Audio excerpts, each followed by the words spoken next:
हरिओम. आज 11 ऑक्टोबर आहे. तर आज राष्ट्रसंत तुकडोजी महाराज यांची पुण्यतिथी आहे. तर म्हणून मग मी ठरवलं की थोडीशी आपण त्यांच्याबद्दलचीच माहिती करून घेऊया. तुमच्या निमित्ताने मला पण जास्त माहिती झाली. कारण त्यांचं एक मराठीतलं काव्य आम्हाला मराठीच्या पुस्तकामध्ये होतं, या भारतात बंधुभाव नित्य वसुदे. तर त्यांची काव्य अतिशय सुंदर आहेत. त्यामुळे काव्यावर बोलायला लागलं तर तो एक सेपरेटच स्वाध्याय होईल. त्यामुळे मी ते आता बोलणार नाहीये.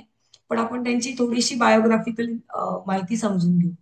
अ, आदित्य दादा, मला पहिली स्लाइड दाखवशील? तर हे जे राष्ट्रसंत तुकडोजी महाराज होते, तर त्यांचा जन्म 30 एप्रिलला 1909 साली अमरावती मधल्या एका खेड्यामध्ये झालेला होता. तेजश्री मावशी, सॉरी, एकच मिनिट मला दे ती स्लाइड, हा हा. कारण मला डाउनलोड करतो मी. हो हो, आणि तोपर्यंत शेअर मी करतो. कंटिन्यू करते. हो, मला चालेल. लगेच नाही लागणार. तर यावली नावाचं एक छोटं खेडं होतं अमरावती जिल्ह्यामधलं. तर तिथे त्यांचा शिंपी कुळामध्ये जन्म झालेला होता. आणि त्यांचं पाण्यामधलं नाव हे माणिक किंवा माणकोजी असं होतं. पण पुढे त्यांना एक, म्हणजे त्यांचे जे आध्यात्मिक गुरु होते अडकोजी महाराज, तर त्यांनी हे माणिक हे नाव बदलून त्यांना तुकडोजी किंवा तुकड्या असं त्यांचं नाव चेंज केलं. आणि पुढे मग त्यांनी पूर्ण लाईफ लॉंग तेच नाव स्वतःकडे लावलं. म्हणून आपण त्यांना तुकडोजी महाराज असं म्हणतो, पण त्यांचं पाण्यातलं नाव माणकोजी असं होतं. तर त्यांचं पूर्ण नाव होतं माणकोजी बंडोजी इंगळे. आणि त्यांचं 3री पर्यंतच शिक्षण झालेलं होतं. पण लहानपणापासून त्यांना विठ्ठल भक्तीची आवड होती. आणि मंदिरामध्ये जे जे कोणी सत्पुरुष वगैरे यायचे, तर त्यांची भजनं ऐकणं, त्यांच्याशी गप्पा मारणं हे त्यांना आवडत असे. तर आपण या स्लाइडमध्ये पहिल्या चित्रामध्ये पाहू शकत असू की त्यांच्या हातामध्ये एक वाद्य दिसतंय आपल्याला.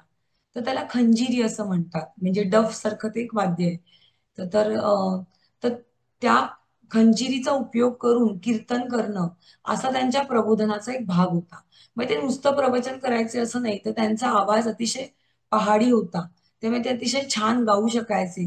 आणि त्या खंजिरी खूप अतिशय वेगवान पद्धतीने अशी वाजवायचे. आणि त्या दोन्हीचा उपयोग करून त्यांनी समाजामध्ये प्रबोधन केलेलं होतं. दुसऱ्या चित्रामध्ये आपण बघू शकतो की 1968 साली त्यांचा मृत्यू झाला. पहिली स्लाइड. तर 1968 साली त्यांचा मृत्यू झाला. पण त्याच्यानंतर 1993 साली प्रत्यक्षतः भारत सरकारने त्यांच्या नावाने एक पोस्टाचं तिकीट जाहीर केलं.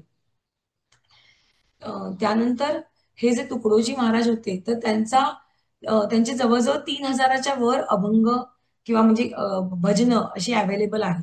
काही मराठीमध्ये आहेत, काही हिंदीमध्ये आहेत. आणि केवळ ते महाराष्ट्रातच काम करत होते असं नाही, तर मध्य प्रदेश आणि त्याच्यानंतर तर देशापरदेशातही त्यांनी आपलं जे विचार होते तर ते सगळ्यांसमोर ठेवलेले होते. त्या बाबतीतच आपल्याला दुसऱ्या पुढच्या स्लाइडमध्ये पाहता येतं की the conference of world religion he Japan इथे पार पडलेली 1955 साली. तर त्यावेळेला परत एकदा आपल्याला पाहता येतं की तोच वेश आहे. म्हणजे तुम्हाला वेश नाही बदलावा लागत, तुम्ही परदेशात गेलात तरी. जर का तुमचे विचार तेवढे स्ट्रॉंग असतील, तुम्हाला खूप मोठ्या बाह्य ऍक्सेसरीजची गरजच नसते. तर तसंच ते त्या आहेत त्या वेशामध्येच त्यांनी तिथेही सगळ्या लोकांसमोर आपल्या हिंदू धर्माबद्दलचं विवेचन केलेलं होतं. दुसऱ्या चित्रातही आपण बघू शकतो की त्या जापनीज लोकांबरोबर ते आपल्याला पाहता येतात. आणि या ठिकाणी त्या खंजिरी या वाद्यासकट त्यांनी ते प्रबोधन केलेलं आपल्याला पाहता येतं या चित्रामध्ये. तर यांचा मुख्यतः भार कशावर होता, तर त्यांचं म्हणणं होतं की खेडी जर का सुधारली तर आपोआप देश सुधारेल. कारण भारत हा असा मेट्रो सिटीचा देशच नाही. भारतामध्ये त्या काळात तर तो खेड्यांनी बनलेला देश आहे असंच गांधीजींनी म्हटलं, असं आपण आपल्या इतिहासाच्या पुस्तकात आम्ही पण लहानपणी शिकलो होतो. पण हा विचार तुकडोजी महाराजांनी देखील खूप म्हणजे प्रमुख रीतीने मांडलेला होता की तुम्ही खेडी सुधारा, खेड्यातल्या तरुणांना संधी द्या, त्यांना स्वतंत्र बनवा, त्यांना शिक्षण द्या, त्यांना व्यसनमुक्त करा. मग हळूहळू त्या निमित्ताने देशाचा विकास हा होईलच. म्हणजे आपण आज जे म्हणतो ना, इट लोकल थिंक ग्लोबल, ते त्या काळातच ते जगत होते. तर म्हणून त्यांना आणि त्यामुळे ते समाज भिमुख असल्यामुळे त्यांना राष्ट्रसंत असं म्हटलं जातं. त्या बाबतीत पण पाहता येतं की राष्ट्रसंत त्यांना कुणी म्हटलं, तर खूप मोठ्या मोठ्या लोकांशी त्यांचा संबंध आलेला होता. चक्क पार्लमेंटमध्ये त्यांचं खंजिरी घेऊन एकदा भजन झालं होतं. तर त्यावेळेला त्यांचं जे ग्रामविकासाचं कार्य पाहिलं गेलं होतं, ते पाहूनच डॉक्टर राजेंद्र प्रसाद जे भारताचे पहिले राष्ट्रपती होते, त्यांनी त्यांना राष्ट्रसंत ही पदवी दिलेली होती. त्यानंतर ते डॉक्टर बाबासाहेब आंबेडकरांना भेटलेले, महात्मा गांधींच्या आश्रमामध्ये 1 महिना राहून आलेले. तसंच आपण ह्या पुढच्या स्लाइडमध्ये बघितलं तर तुम्ही ओळखू शकता का हे कोण येते? आभा तुला ओळखता येईल का? किंवा विवान? हे एक आहे ते तुकडोजी महाराज आहेत, पण दुसरे कोण आहेत? आदित्य काका? No idea. कपड्यांवरनं साधारण ओळखेल? नाही, सरदार वल्लभभाई पटेल नाही.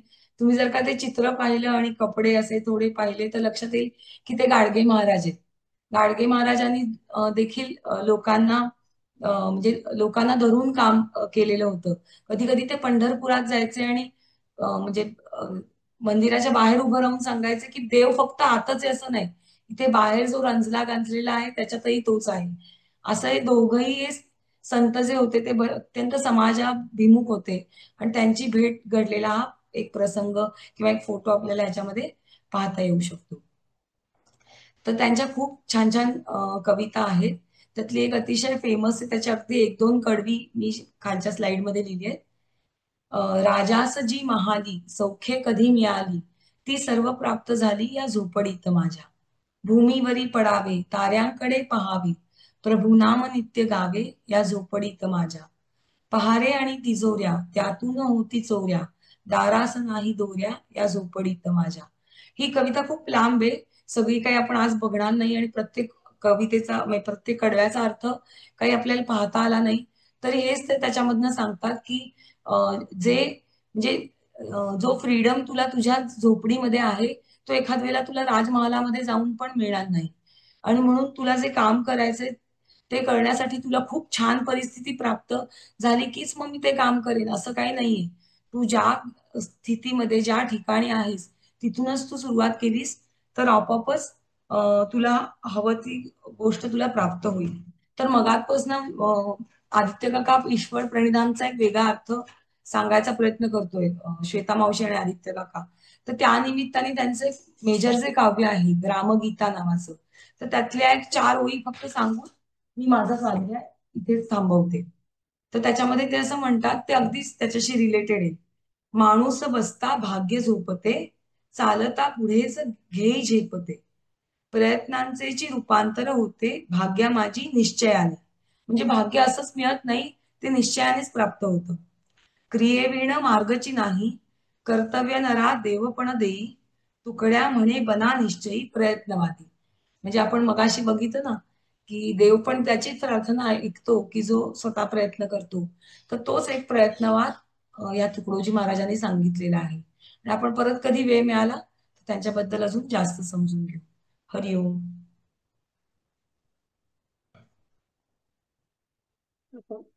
तेजश्री मावशी फारच छान सांगितलंस. आणि तुकडोजी महाराज म्हणजे अतिशय विशेष व्यक्तिमत्व आहे. तो फोटो तर अप्रतिम आहे, म्हणजे गाडगे महाराजांचा आणि तुकडोजी महाराजांचा. आणि अशक्य ओळखणं, म्हणजे ही इतकी साधी आणि साध्या वेशातली ही लोक आहेत. म्हणजे जसं मला वाटतं म्हणजे गजानन महाराज प्रकट झाल्यावरती ज्यांना कोणाला त्यांच्यामधलं तेज आणि त्यातल्या त्यात बंकटलाले एकच होते ज्यांना ते लक्षात आलं आणि त्यांच्याबरोबर जे होते ते म्हणजे मुळात, तर इतरांना हे समजण्याच्या सुद्धा पलीकडच्या या गोष्टी आहेत. हे फार अवघड आहे हे समजणं. तर ह्याला धरून एक मला असं तुला विचार असं वाटलं, म्हणजे किंवा हा सहज म्हणजे बोलण्यासाठी, की आता मुलांना जेव्हा एखादी हे लहान मूल किंवा मुलगी हे कविता वाचतात तेव्हा राजास जी महाली सौख्य कधी मिळाली, ती सर्व प्राप्त झाली या झोपडीत माझ्या असं म्हटलंय. तर त्याला इतकं सहज असं वाटू शकतं की एखादी व्यक्ती म्हणजे आता मला महाल वगैरे प्राप्त होत नाहीये ना, झोपडीच प्राप्त झाली आहे ना, मग मी जसं ते द्राक्ष कडू ती कडू असं कसं म्हटलं जातं की बराच प्रयत्न केला पण ती काय द्राक्ष त्या कोल्ह्याला काही खाता येईना, वरती होती उड्या मारून मारून तो थकला, ती कडूच आहेत ना, जाऊ दे ना, अशी एक प्रकारे निगेटिव्ह थॉट प्रोसेस होऊ शकते की नाही. म्हणजे इंटरप्रिटेशन त्याचं. मग त्याच्या तसं इंटरप्रिट न करता याचा खरा अर्थ काय घ्यावा, किंवा मुलांनी जे सर्व आता जे ऐकतायत त्यांनी काय अर्थ घ्यावा, तू थोडक्यात अगदी सांगशील का त्यांना की हे असं का म्हणतात. म्हणजे तू सांगितलंस एका प्रकारे, पण थोडंसं म्हणजे मग मला जर वाटलं त्यात काही तर मग मी पण परत शेअर करतो. पण पण काय अर्थ घ्यायला पाहिजे थोडंसं मुलांना सांग.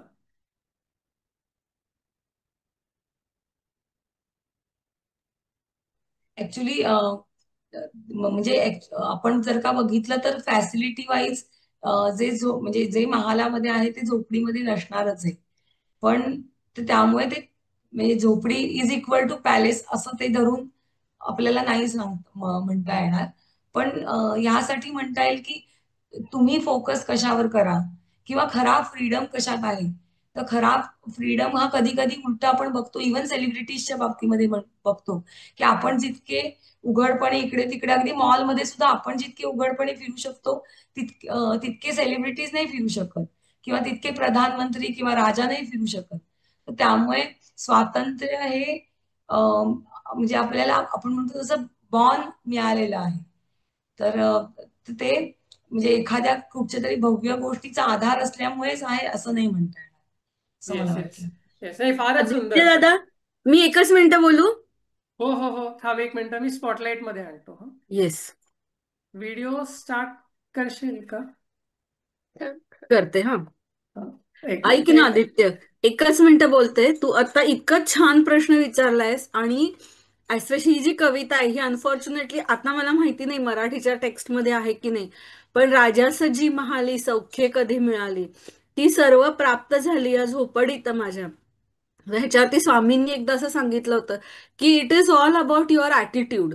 आणि स्वामी असं म्हणलं होते की सुख हे आपल्या आजूबाजूला नाही, तर ते इकडे असतं, डोक्यामध्ये असतं.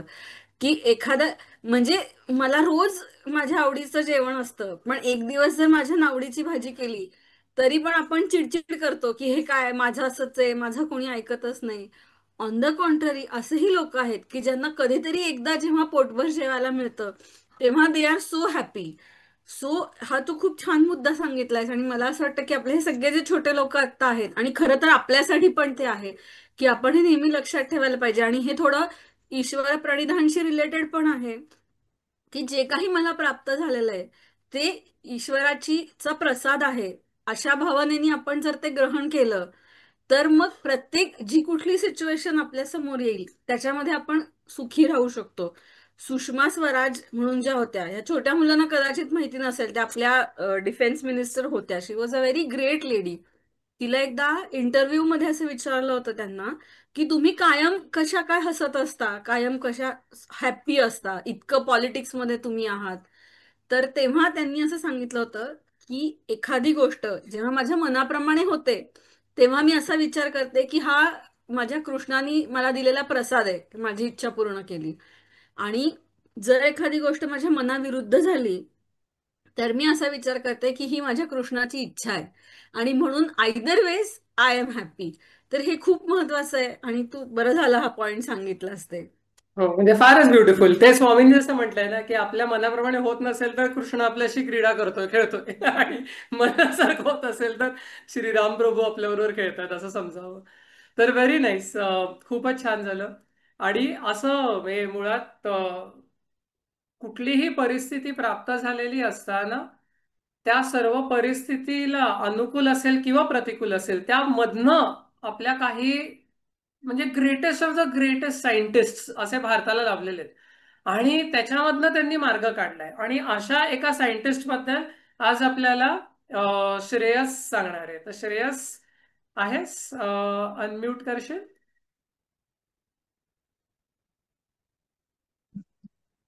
येस. सुरू करू? हो, सुरू.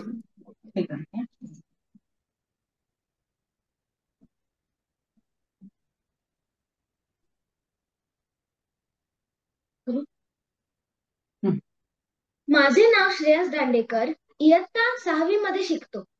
आज मी भारताच्या एक मोठ्या सायंटिस्ट बद्दल तुम्हाला माहिती सांगणार आहे. विक्रम साराभाई. विक्रम साराभाई हे भारताचे एक महान वैज्ञानिक होते ज्यांनी भारतीय अंतराळ कार्यक्रमाची पायभरणी केली.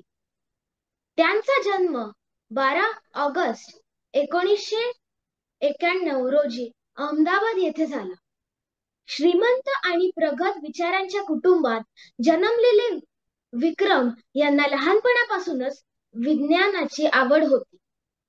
त्यांनी केम्ब्रिज विद्यापीठातून भौतिकशास्त्रात पदवी घेतली आणि कॉस्मिक रे संशोधनावर PhD केली. भारत स्वतंत्र झाल्यावर विक्रम साराभाई यांनी विज्ञान आणि तंत्रज्ञानाच्या माध्यमातून देशाच्या विकासासाठी काम करण्याचा निर्धार केला. त्यांनी भारतीय अंतराळ संशोधन संस्था म्हणजेच इस्रोची स्थापना केली. त्यांचा विश्वास होता की अंतराळ तंत्रज्ञानाचा उपयोग शिक्षण, शेती, आरोग्य आणि यांसारख्या क्षेत्रात करता येईल. त्यांच्या नेतृत्वाखाली भारताने आर्यभट्ट हा पहिला उपग्रहाचे यशस्वी प्रक्षेपण केले. विक्रम साराभाई हे केवळ वैज्ञानिक नव्हते, तर ते एक उत्कृष्ट संस्था निर्माता होते. त्यांनी physical research laboratory, Indian institute of management Ahmedabad आणि विक्रम साराभाई स्पेस स्टेशन यांसारख्या अनेक महत्त्वाच्या संस्था स्थापन केल्या. त्यांच्या कार्यामुळे भारतात संशोधन आणि व्यवस्थापन शिक्षणाला नवे आयाम मिळाले. त्यांचे वैयक्तिक जीवनही तितकेच समृद्ध होते. त्यांच्या पत्नी मृणालिनी साराभाई या प्रसिद्ध क्लासिकल डान्सर होत्या. त्यांची मुलगी मल्लिका साराभाई ही सामाजिक कार्यकर्ती आणि क्लासिकल डान्सर आहे, तर मुलगा कार्तिकेय पर्यावरण क्षेत्रात कार्यरत आहे. विक्रम साराभाई यांचे निधन 30 डिसेंबर 1971 रोजी केरळमध्ये झाले. त्यांच्या निधनानंतरही त्यांचा वारसा आजही जिवंत आहे. त्यांना भारतीय अंतराळ कार्यक्रमाचे जनक म्हणून ओळखले जाते. त्यांच्या दूरदृष्टीमुळे भारत आज जागतिक अंतराळ संशोधनात एक महत्त्वाचा देश म्हणून ओळखला जातो. धन्यवाद. हरिओम. श्रेयस, फारच सुंदर. जस्ट व्हिडिओ ऑन ठेव. मानसी, तुझं शेअरिंग हे करशील का, स्टॉप करशील? म्हणजे आपल्याला श्रेयस मला दिसेल पूर्ण स्क्रीनवरती. हा, तर श्रेयस, आई जोवर ते स्टॉप करतेय, फार सुंदर सांगितलंस तू. आणि he was no doubt one of the greatest scientist India has ever produced, right? तर मला तुला असं का वाटतं, म्हणजे मला एक प्रश्न पडला, तू मला सांगशील का त्याचं उत्तर, की Y ISRO is so important or was so important for India? काय असं त्या इस्रोमध्ये, कशासाठी ते स्थापन करायची इच्छा होती आणि का करावं, आणि त्याच्यामध्ये का रिसर्च किंवा इन्व्हेस्टमेंट करावी? मग काय मिळते आपल्याला त्यातनं? तुला काही कल्पना आहे का रे? सांगशील का जरा? मग तुला काय वाटतं, म्हणजे काय माहिती असेल म्हणजे, व्हॉट डू यू फील, का असं असेल सगळं? लाईक आपली जी सगळी टेक्नॉलॉजिकल डेव्हलपमेंट आतापर्यंत आहे ती पुढे जाण्यासाठी आणि इंडियाला चांगले ॲस्ट्रोनॉट्स आणि ॲस्ट्रॉनॉमी मधले चांगली लोक मिळावी म्हणून ही संस्था डेव्हलप केली आहे असं मला वाटतं. आणि आपल्या इंडियाला सॅटेलाइट लॉन्च करायला खूप सारी इंटेलिजन्सची गरज आहे. तर रेडिओ किंवा आपले जे मोबाईल फोन आहेत ते सगळे ह्या सॅटेलाइट्स वरून चालतात. तर ते सगळे लॉन्च करायला खूप सारे इंटेलिजन्स आणि मेहनत लागते. तर ते सगळे जे सॅटेलाइट्स आहेत ते इस्रोनेच बनवलेले आहेत आणि इस्रोनेच लॉन्च केलेले आहेत. त्याच्यामुळे आपलं लाईफ इस्रोमुळे खूप सोपं जातं आणि सोपं जायचं. Yes yes, very nice, very nice. आणि खरंच आहे हे की म्हणजे complete space research, right? आणि it is not only about planetary research, it is not only about extraterrestrial objects आणि त्याला धरून असलेला लाईफ किंवा that kind of a research, but it has to do with so much more. हो की नाही? जसं सांगितलं एंटायर कम्युनिकेशन. आणि आज जर तू बघितलंस, म्हणजे तुम्ही सर्वांनी हे लक्षात घ्या की इथनं पुढे एखाद्या देशाची जी प्रगती आहे that will depend, म्हणजे progress of a country will always depend on how progressive it's communication systems आणि प्लॅटफॉर्म्स आर. म्हणजे बसल्या जागी किती ठिकाणच्या गोष्टी आपल्याला कळू शकतात, ती इन्फॉर्मेशन किती रॅपिडली आपल्यापर्यंत येऊ शकते. आता see what we are doing, right? आपण फायबर ऑप्टिक्स वापरतोय आणि fibre optics is a way of communication, internet, correct? आणि internet, multiple things around a network are managed through satellite communication also. So पहिलं rocket space मध्ये पाठवण्यासाठी जे कार्य केलं आणि that rocket then started carrying some load, बरोबर आहे, विच वॉज उपग्रह, सॅटेलाइट्स. तर त्याच्यासाठीचा सगळा लागणारा फंडामेंटल रिसर्च आणि मेकिंग द कंट्री प्राऊड आणि टेकिंग इट फॉरवर्ड, यासाठी इस्रो इज फिनॉमिनल. आणि आता तर ब्रिलियंटच चाललंय त्याचं. तर फार सुंदर सांगितलंस, व्हेरी नाईस. मला असं कळलंय की तुला पण सायन्स आणि रिसर्च मध्ये खूप आवड आहे, हो ना? So excellent, excellent, keep it up. आणि येत जा असंच छान छान सायंटिस्ट बद्दल सांगत जा आम्हाला. Okay, all right, yes. चलो, आपण इथनं केंद्राच्या ऑलमोस्ट शेवटच्या भागाकडे जाऊयात. आणि ते आता एक फार सुंदर स्तोत्र आहे ज्याचं पठण संस्कृत आणि विशेष करून भगवद्गीतेच्या पठणामध्ये जिला अवॉर्ड मिळालेले आहेत, तर अशी अनन्या ती आपल्यासमोर सादर करेल. मी अनन्याला स्पॉटलाइट मध्ये घेतो. अनन्या, एकच मिनिट आणि मी शेअर करतो ती स्लाइड पण. हा,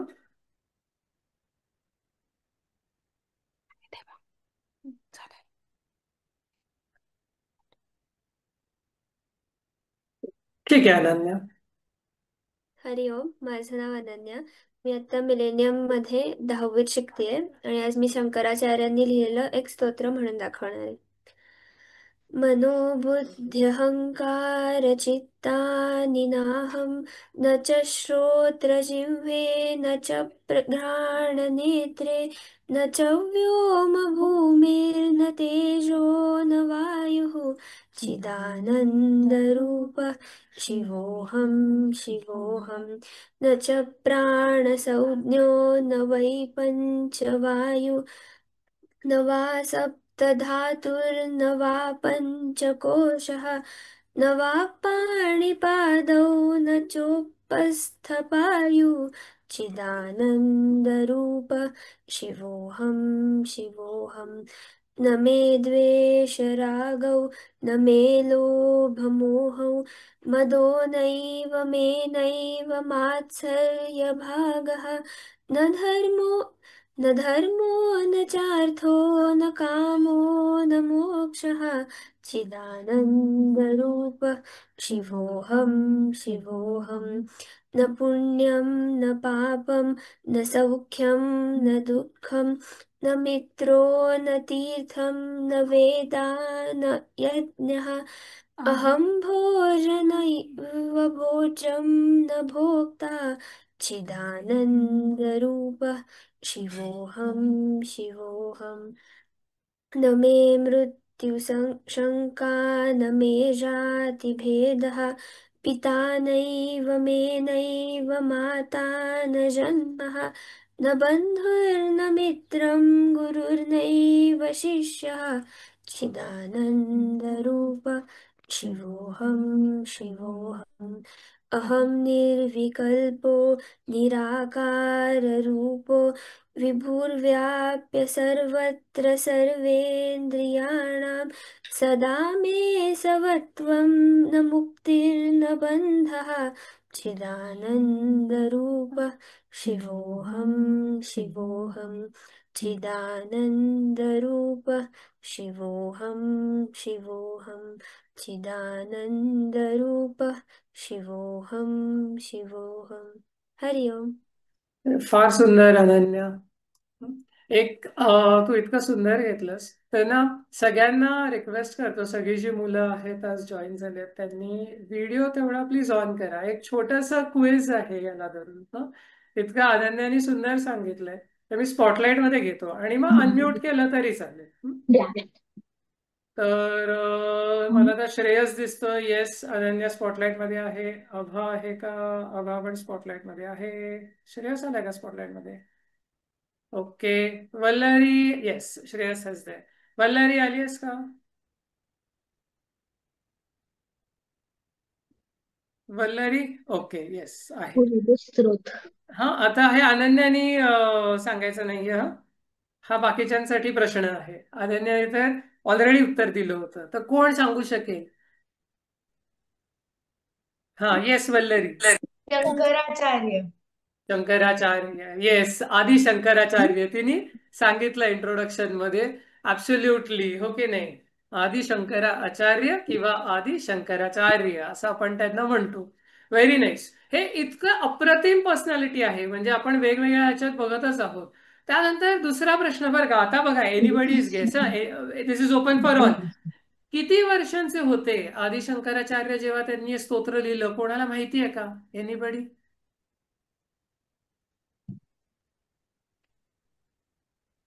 काही गेस करू शकता, हरकत नाहीये. हा, Shreyas. 23. 23. Okay, fairly young. It's a good guess. हो, वल्लरी. 35.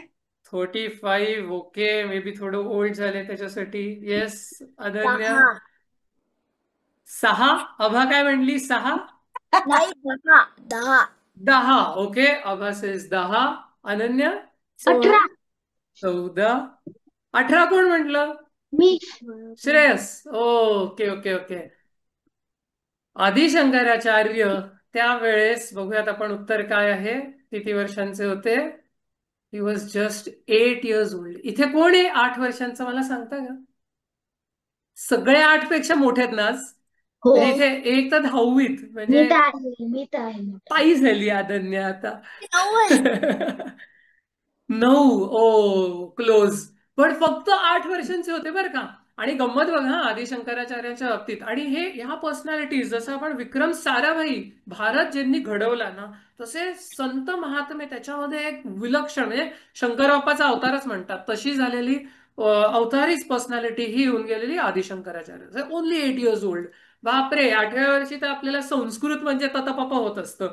त्याच्यामध्ये यांना ते स्तोत्र, त्याचं स्फुरण होऊन त्याची रचना केली. आता गंमत बघा बरं का. आता थोडा डिफिकल्ट क्वेश्चन आहे बरं का. मे बी येईल, मे बी नाही येणार. सो वाय इज दिस स्तोत्र कॉल्ड आत्मषटकम किंवा निर्वाण षटकम? षटकम म्हणजे काय? Sanskrit. Yes, I know some people are studying Sanskrit, so त्यांना कदाचित माहिती असेल.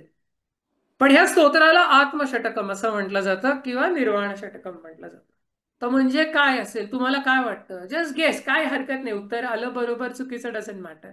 काय वाटतं त्याचं आन्सर काय असू शकेल?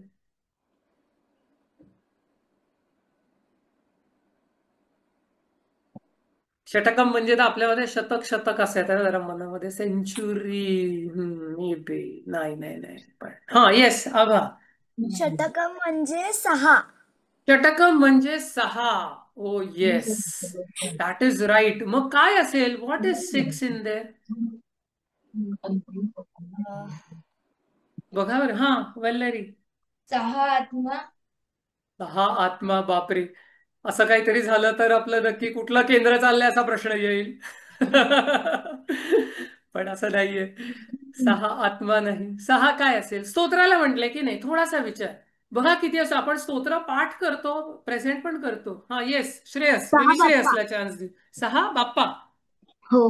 ओम. पण ह्याच्यात असं कुठलेच वेगवेगळ्या बाप्पांची नावं तर नाही ना, म्हणजे आदन्याने एवढं छान म्हटलं, पण त्याच्यात असं तर मला आठवत नाही. मनोबुद्ध्य अहंकार चित्ता आणि नाहम अशी सुरुवात होती ना त्याची. सो त्याच्यामध्ये असं गणपती किंवा शिव पार्वती विष्णू असं काही नाही आलेलं आठवत. हा, येस येस. खाली कोण आहे? आभा का वल्लरी? हा, सांगा वल्लरी. 6 श्लोक असतात त्याच्यात. 6 श्लोक असतात. ओ हो हो हो. Yes yes yes, that is right. Same सांगणार होते. ऍब्सोल्युटली. बघा मी थोडंसं वरती जातो मागच्या स्लाइडला. Just take a look at these numbers on the left. 1 2 3 4 5, last one is 6. तर त्याच्यामध्ये त्यांना जे श्लोकांचं स्फुरण झालं, तर हे सगळं स्तोत्र त्याच्यामध्ये आलेले 6 श्लोक आणि म्हणून त्याला षटकम असं म्हटलं जातं. आणि आता खूप अवघड प्रश्न येतो की आत्मषटकम हेच आत्म्याबद्दल ते सांगत होतं, त्याबद्दल म्हणून त्याला आत्मषटकम असं म्हटलं जातं. त्यानंतर 4th क्वेश्चन. ओके, मला काहीतरी प्रिपेअरिंग लाईव्ह स्ट्रीम असा मेसेज आला. I don't know whether it is still being broadcasted or not, पण आपण क्विज कम्प्लीट करूयात.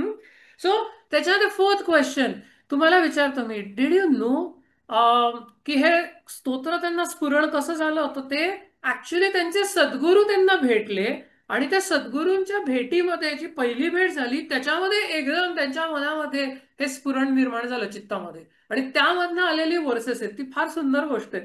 पण त्याच्या आधी प्रश्न काय आहे की कुठल्या जागेवरती आदिशंकराचार्यांना त्यांचे सद्गुरू भेटले? कोणाला माहिती आहे का? येस वल्लरी. नदी काठी. हो, नदी काठी बरोबर आहे. पण आपल्या भारतामध्ये ते स्थान कुठल्या नदीच्या काठी आहे आणि ते स्थान त्या शहराला किंवा त्या जागेला काय म्हटलं जातं? येस श्रेयस.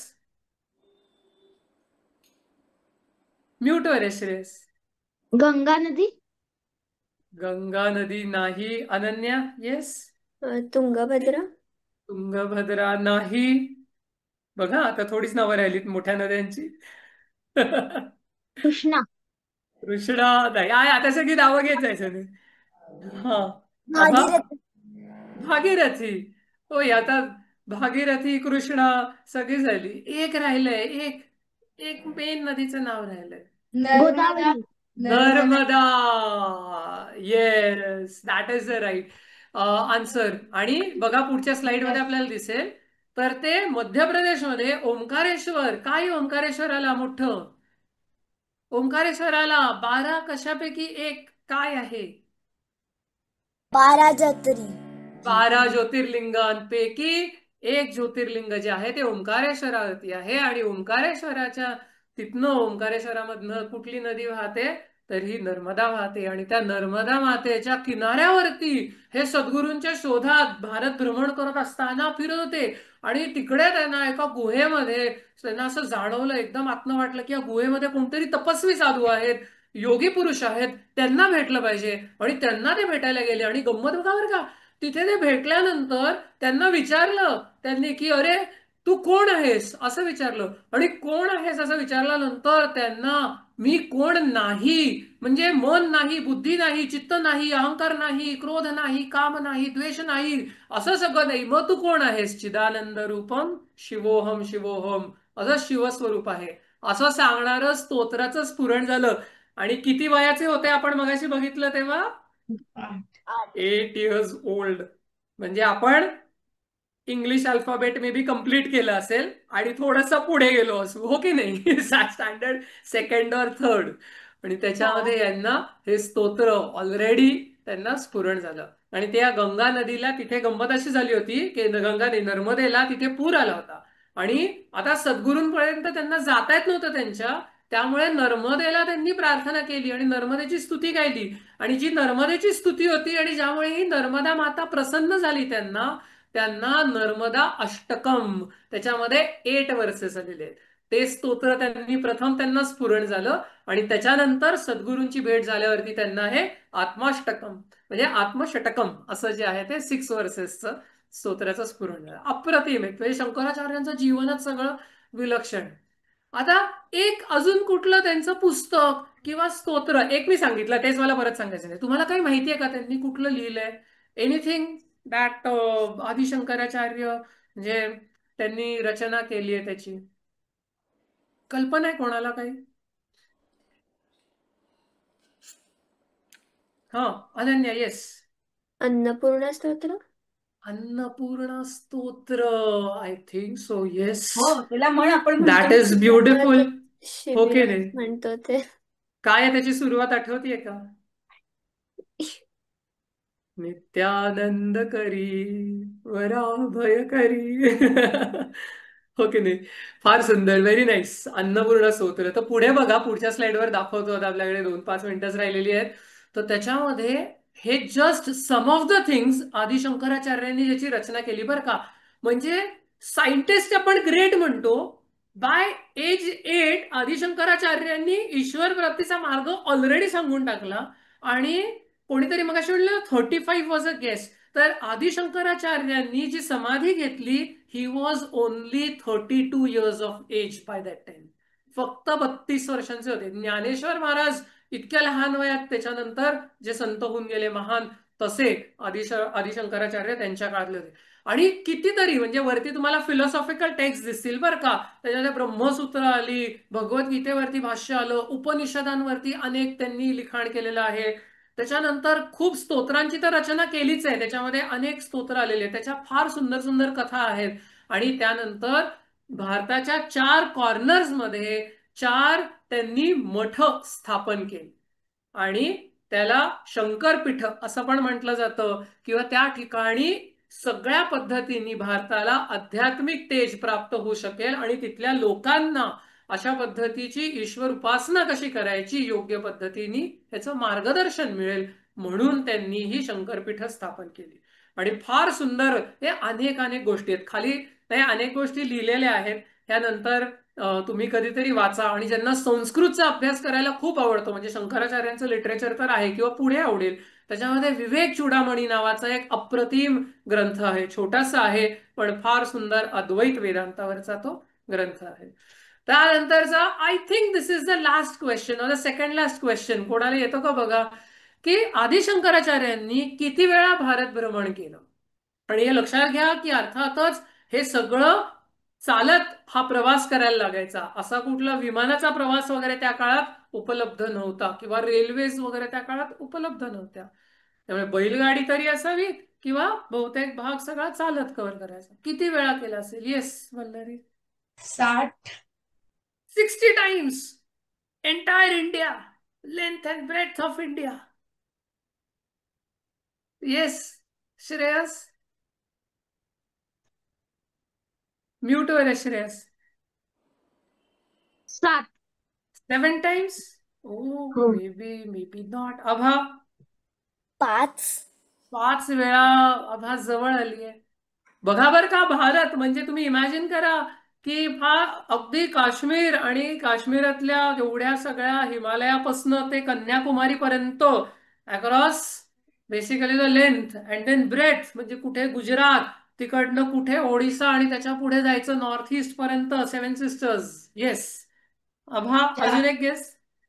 3 वेळा. ओ आता बरेच गेसेस झालेत. तर 60 इज टू मच इम्पॉसिबल आहे ते. पण इथे तुम्हाला आन्सर दिसेल कदाचित. आणि ज्या ज्या ठिकाणी शंकराचार्य गेले त्यांचं, आणि हे सगळं फार महत्वाची गोष्ट लक्षात घ्या की इतका भारत भ्रमण त्यांनी का केलं. स्वामी विवेकानंदांनी केलं, सर्व संतांनी केलंय.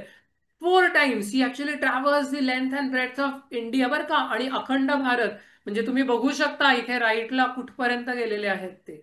आणि एवढंच नव्हे तर या सगळ्या ठिकाणी जाऊन त्यांनी शास्त्रवाद केला. आणि त्यावेळेस भारत, आणि ही फार विशेष गोष्ट जी तुम्हाला लक्षात घेतली पाहिजे सर्वांनी, the entire country was going under Buddhism. आणि त्यातनं बाहेर काढण्यासाठी म्हणून शंकराचार्यांनी हा धर्माची पुनर्स्थापना केली, हिंदू धर्माची. आणि म्हणून इतकं विशेष काम आदिशंकराचार्यांचं आहे. आता आपल्या कंट्रीला बिगेस्ट थ्रेट जर तुम्ही बघितलं तर रॅडिकल इस्लाम पासून आहे.